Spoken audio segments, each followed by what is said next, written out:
नमस्कार बच्चों, स्वागत है आपका द पल्लवी एकेडमी में। बच्चों, मैंने पिछली 3 वीडियो में आपको गद्य की विधा का सामान्य परिचय, नाटक और एकांकी के बारे में संक्षिप्त जानकारी दी है। मैं आपकी परीक्षा की नजदीकियों को देखते हुए आपको इन तीनों टॉपिकों का जो इंपॉर्टेंट क्वेश्चन है वो यहाँ पर बताने वाली हूं। आप मेरी वीडियो को पूरा ध्यान से देखें, इन क्वेश्चंस को सुनें और यहीं याद करें, क्योंकि इन प्रश्नों में से आपकी परीक्षा में 100% प्रश्न आएंगे। तो चलिए, मेरी वीडियो को देखने से पहले मेरे चैनल को सब्सक्राइब करें, मुझे फॉलो करें, मेरे बेल आइकन पर क्लिक करें और मुझे लाइक और शेयर अवश्य करें। चलिए बच्चों, हम अपने टॉपिक की ओर बढ़ते हैं। आधुनिक काल में किस साहित्य का विकास हुआ? बच्चों, आधुनिक काल में गद्य साहित्य का विकास हुआ। छंद, लय, तुक आदि से मुक्त रचना को क्या कहते हैं? छंद, लय, तुक आदि से मुक्त रचना को गद्य कहते हैं। मेरी वीडियो पर जाए, मैंने गद्य का परिचय वहां दिया है। गद्य के विविध रूप क्या कहलाते हैं? बच्चों, गद्य की विधा। नाटक कैसा काव्य है? नाटक दृश्य काव्य है। इसे भी आप मेरी नाटक वाली वीडियो में जाकर देखें। हिंदी का प्रथम नाटक कौन सा है? हिंदी का प्रथम नाटक आनंद रघुनंदन है। निबंध के कितने भेद हैं बच्चों? बताइए, मैंने इसके बारे में आपको बताया है। निबंध के 6 भेद हैं। एक अंक वाली विधा कौन सी है? एक अंक वाली विधा बच्चों एकांकी। एक अंक, एकांकी। नाटक में कितने तत्व होते हैं? नाटक में 6 तत्व होते हैं, लेकिन अगर रंगमंचिता को जोड़ा जाए तो 7 तत्व होते हैं। हिंदी का प्रथम निबंध, हिंदी का प्रथम निबंध बच्चों कौन सा है? बताइए, मैंने आपको बताया था। हिंदी का प्रथम निबंध है लेवी प्राण लेवी। प्राचीन काल में किस कला का अभाव था बच्चों? प्राचीन काल में मुद्रण कला का अभाव था। ठीक है। 2 निबंधकार व उनके निबंध बताओ। बच्चों, मेरी वीडियो पर आप जाएं, मैंने निबंध के बारे में आपको संक्षिप्त जानकारी में सब कुछ बताया है, आप वो वीडियो अवश्य देखें। 2 निबंधकार कौन कौन से बताए थे मैंने? भारतेंदु युग के भारतेंदु हरिश्चंद्र बताए थे, जिनका निबंध था सूर्योदय, और प्रताप नारायण मिश्र का बुढ़ापा। इसके अलावा भी मैंने कई सारे निबंधकार आपको कालक्रम के अनुसार बताए हैं, वीडियो में जाकर आप अवश्य देखें। हिंदी की प्रथम एकांकी, हिंदी की बताइए बच्चों, प्रथम एकांकी कौन सी है? हिंदी की प्रथम एकांकी है एक घूंट, जयशंकर प्रसाद द्वारा रचित। आधुनिक एकांकी के जनक किसे माना गया है? मेरी एकांकी की वीडियो में आपको ये सारे प्रश्नों के उत्तर मिलेंगे, उसे अवश्य देखें। एकांकी के जनक हैं डॉक्टर रामकुमार वर्मा, आधुनिक एकांकी के जनक। यदि गद्य कवियों की कसौटी है तो निबंध गद्य की। बताइए, यह कथन किसका है? यह कथन है आचार्य रामचंद्र शुक्ल का। नाटक शब्द का अर्थ क्या है? नाटक शब्द का अर्थ है नट लोगों की क्रिया।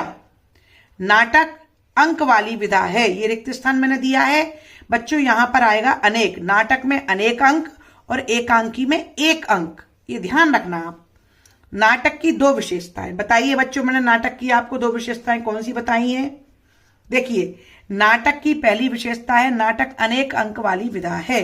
दूसरा, नाटक में मुख्य घटना के साथ अन्य सहायक घटनाओं का भी वर्णन किया जाता है। और तीसरा, नाटक को रंगमंच पर प्रदर्शित किया जाता है। चौथा, नाटक दृश्य काव्य है। ऐसे करके आप कोई भी 2 विशेषताएं लिख सकते हैं।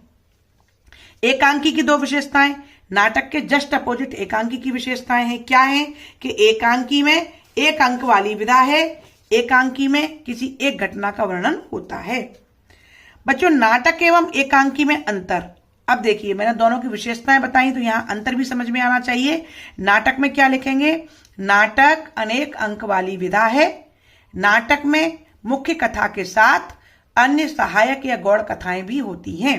वहीं एकांकी में आप क्या लिखोगे?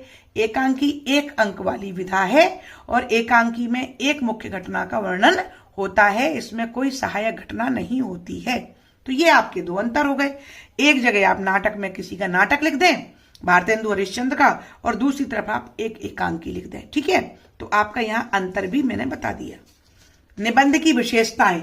बच्चों, निबंध की विशेषताएं मैंने क्या बताई थी? आप याद कीजिए, अगर आपको नहीं है याद तो आप मेरी वीडियो पर जाएं, पूरा देखें, बहुत ही इंपॉर्टेंट वीडियो है। निबंध की विशेषताएं, क्या विशेषताएं हैं कि निबंध में क्या होना चाहिए? क्रमबद्ध और व्यवस्थित लेखन होना चाहिए। दूसरा, स्वतंत्र अभिव्यक्ति होनी चाहिए। तीसरा, सरल और सहज भाषा का प्रयोग होना चाहिए, है ना? ये सारी विशेषताएं मैंने उसमें बताई दी। गद्य की प्रमुख विधाएं कितनी हैं? गद्य की प्रमुख विधाएं 6 हैं। कौन कौन सी आपको नाम पता है क्या, या भूल गए? अगर आप भूल गए हैं तो कोई बात नहीं, आप मेरी वीडियो पर जाएं, मैंने उसमें बहुत ही शॉर्ट ट्रिक, बड़ी मजेदार ट्रिक आपके लिए बनाई है। यदि वो आप एक लाइन याद कर लेंगे तो आप कभी भी ये 6 विधाएं नहीं भूलेंगे। तो गद्य की गौड़ विधाएं कितनी है? गद्य की गौड़ विधाएं हैं 10, और उन विधाओं के लिए भी मैंने एक बड़ी शॉर्ट ट्रिक बनाई है, मजेदार ट्रिक है। आप उस वीडियो को अवश्य देखें, दोनों ही समस्याएं आपकी हल हो जाएंगी। आप मेरी वीडियो पर जाएं, ठीक है। हिंदी गद्य साहित्य का प्रारंभ कब से हुआ? बच्चों, हिंदी गद्य साहित्य का प्रारंभ 19वीं सदी से हुआ है। मैं अगले जो वीडियो प्रश्नों की बनाऊंगी उसमें मैं कहानी, उपन्यास, रिपोर्टा, संस्मरण आदि गद्य की विधाओं के ऊपर शॉर्ट क्वेश्चन लेकर आऊंगी। तो मेरी वीडियो को इसी तरीके से देखते रहिए, और मेरी आगे की सभी वीडियो को देखने के लिए मेरे चैनल को सब्सक्राइब करें, मेरे चैनल को ज्यादा से ज्यादा लोगों तक शेयर करें, और मुझे लाइक अवश्य करें। बच्चों, मुझे आपकी लाइक की बहुत आवश्यकता है, मेरे लिए आपका एक लाइक बहुत महत्वपूर्ण है। तो प्लीज मुझे लाइक अवश्य करें, मेरे चैनल को सब्सक्राइब करें, मेरी वीडियो को पूरा देखते रहें। धन्यवाद।